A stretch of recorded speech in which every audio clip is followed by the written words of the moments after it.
अभिक्रिया, जो cathode electrode है उस पर होने वाली अर्धसेल अभिक्रिया। कैथोड इलेक्ट्रोड पर अर्धसेल अभिक्रिया, ध्यान से देखिए, Cu कॉपर जो कि कैथोड है उदासीन है, तो जीरो ऑक्सीकरण अंक है या नहीं है? अब बताइए आप खुद मेरे को, Cu 0 से +2 में जाए यानी ऑक्सीकरण अंक बढ़ाए तब उसे ऑक्सीकरण कहते हैं कि अपचयन? तब तो वो ऑक्सीकरण है, जबकि हमें अपचयन करना है। तो हमें ऑक्सीकरण अंक में कमी बढ़नी चाहिए कि वृद्धि? कमी को बढ़ना होगा। तो कमी का मतलब है Cu+2 किस में जाएगा? Cu+2 किस में कन्वर्ट हुआ? Cu में। और Cu+2 जब Cu में कन्वर्ट हुआ है तो मैं कह सकता हूं क्या कि विद्युत अपघट्य तो ऋणावेशित हो गया। क्यों हुआ ऋणावेशित? जब तक Cu और SO4 बराबर चार्ज में थे उदासीन था ये। हमने अपचयन किया तो अपचयन, Cu धातु कभी अपचयन नहीं करता है, ध्यान देना। कोई भी धातु अगर अपनी उदासीन ऑक्सीकरण अवस्था में है तो वो कभी अपचयन नहीं करेगा, हालांकि धातु से बना हुआ आयन अपचयन कर सकता है। तो Cu अपचयन कभी नहीं कर सकता है, तो अपचयन तो Cu+2 को करना पड़ेगा। और Cu+2 जब Cu में कन्वर्ट होगा या Cu+2 विलयन से चलकर छड़ पर जब पहुंचेगा तो इसको अपचयित होने के लिए 2 इलेक्ट्रॉन चाहिए। तो ये इलेक्ट्रॉन कहां से आएंगे? ये इलेक्ट्रॉन आएंगे इस छड़ से।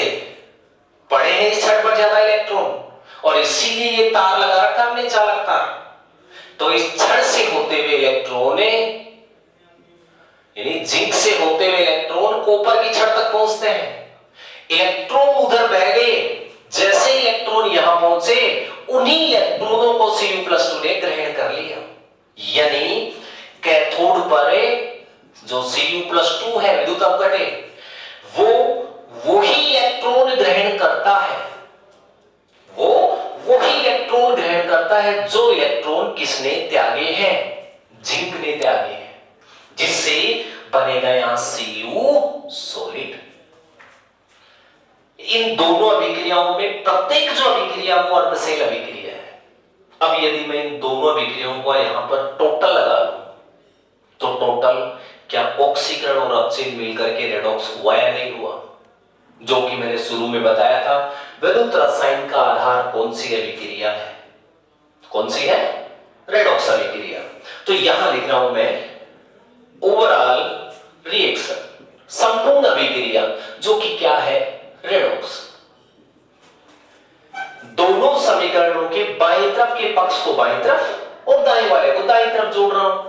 तो लिखा मैंने Zn solid plus Cu+2 aqueous plus 2 electron converting Zn+2 plus Cu solid aqueous 2 electron. Electron electron से कैंसिल हो गए, जिंक का ऑक्सीकरण और कॉपर का अपचयन। मतलब क्या हुआ? मतलब ये हुआ कि एनोड इलेक्ट्रोड पर ऑक्सीकरण और कैथोड इलेक्ट्रोड पर अपचयन। तो ये तो है पूर्ण सेल अभिक्रिया। ध्यान से देखना, क्या इस सेल में एक रसायन ने ही विद्युत ऊर्जा पैदा की या नहीं की?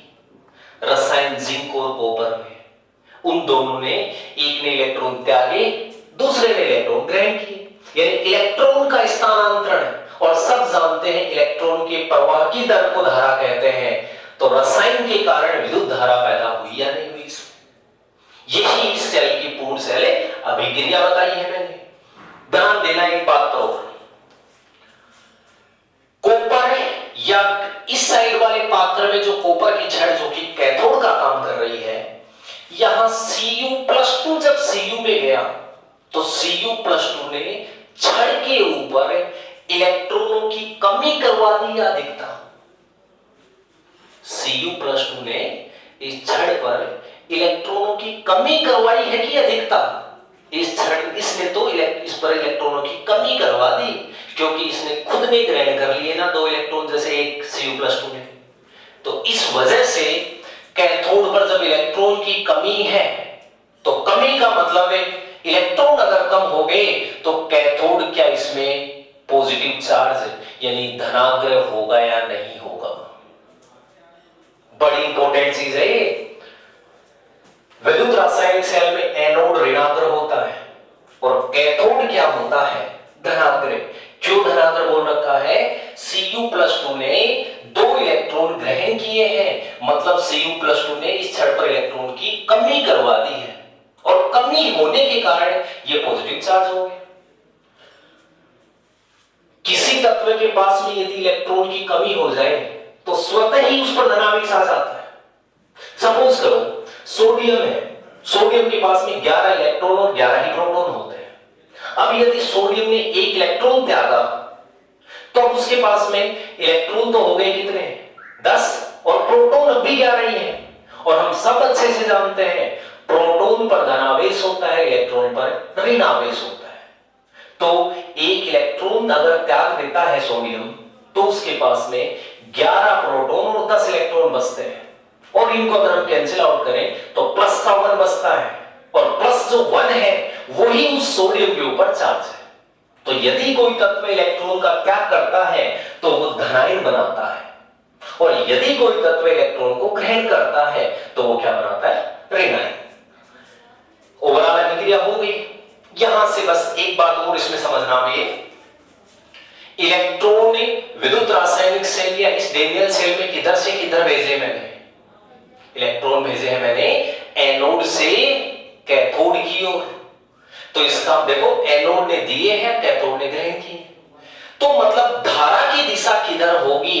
इंपॉर्टेंट, धारा हमेशा इलेक्ट्रॉन के विपरीत रहती है। तो धारा की दिशा होगी कॉपर से जिंक की ओर। अर्थात डेनियल सेल में तो मैंने बता दी कि धारा की दिशा कॉपर से जिंक की ओर है। अगर कोई भी विद्युत रासायनिक सेल होता तो धारा की दिशा किधर से किधर बताता? कैथोड से एनोड। और इलेक्ट्रॉन के प्रवाह की दिशा एनोड से कैथोड। एमीटर में विक्षेप बाईं ओर आएगा। क्या हमने मेजर कर लिया धारा की दिशा को? यही पढ़ना चाह रहे थे, ये धारा की दिशा। अगली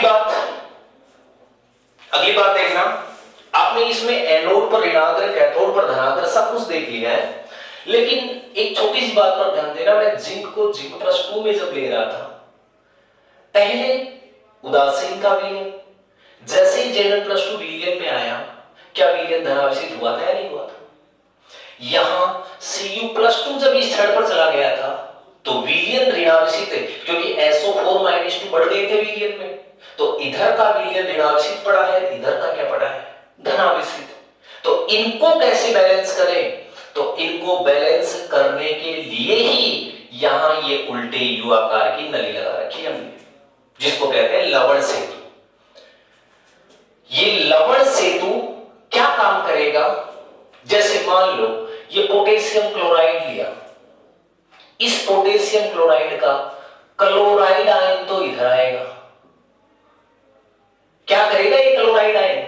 ये क्लोराइड आयन काम करेगा, इसमें बढ़ा हुआ जो धनावेश है उसको उदासीन करेगा, क्योंकि Zn+2 बढ़ गया था इसमें।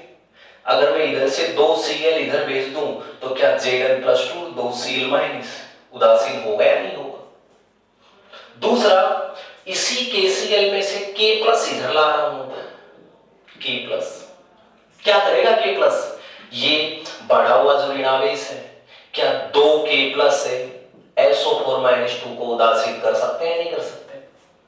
तो KCl में से इधर क्लोराइड आयन है, यानी हमेशा याद रखो एनोड की तरफ हमेशा ऋणायन जाएगा और कैथोड की ओर हमेशा धनायन जाएगा लवण सेतु में से, जो दोनों विद्युत अपघट्यों को या विलयनों को क्या कर देगा? उदासीन कर देगा। और ये होते ही हम यहां से लवण सेतु की एक बात क्या इंपॉर्टेंट है, लवण सेतु दोनों विद्युत अपघट्यों को क्या करता है? उदासीन करता है। और लवण सेतु परिपथ को पूर्ण करता है। परिपथ को पूर्ण करने का मतलब है अगर ये लवण सेतु नहीं होता तो दोनों जो विलयन है वो एक दूसरे के संपर्क में नहीं आते, इसकी वजह से ही ये दोनों एक दूसरे के संपर्क में आते हैं। तो लवण सेतु के दो ही कार्य इंपॉर्टेंट है, परिपथ को पूर्ण करना और दोनों विद्युत अपघट्यों को क्या कर लेना, उदासीन कर लेना। तो मैंने जो आपको आज बात बताई है विद्युत रासायनिक सेल में, एक बार समराइज 2 मिनट की बात रहेगी, ध्यान से समझना। विद्युत रासायनिक सेल में एनोड पर कैसा चार्ज, ऋण चार्ज, कैथोड पर कैसा चार्ज, धन चार्ज। विद्युत रासायनिक सेल में धारा की दिशा हमेशा कैथोड से एनोड की ओर, और डेनियल सेल में धारा की दिशा सिंपल सी बात है, कॉपर से जिंक की ओर। डेनियल सेल में इलेक्ट्रॉन के प्रवाह की दिशा जिंक से कॉपर की ओर, और अगर कोई भी विद्युत रासायनिक सेल होता तो इलेक्ट्रॉन के प्रवाह की दिशा एनोड से कैथोड की ओर। लवण सेतु का कार्य परिपथ को पूर्ण और दोनों विद्युत अपघट्यों को उदासीन। डेनियल सेल में जो एक पात्र होता है वो पूर्ण सेल होता है कि अर्ध सेल, तो आंसर होगा अर्ध सेल। दोनों मिलकर के कौन कौन सी रिएक्शन दर्शाएंगे, तो एनोड पर ऑक्सीकरण और कैथोड पर अपक्षेपण, ओवरऑल अभिक्रिया रेडॉक्स अभिक्रिया।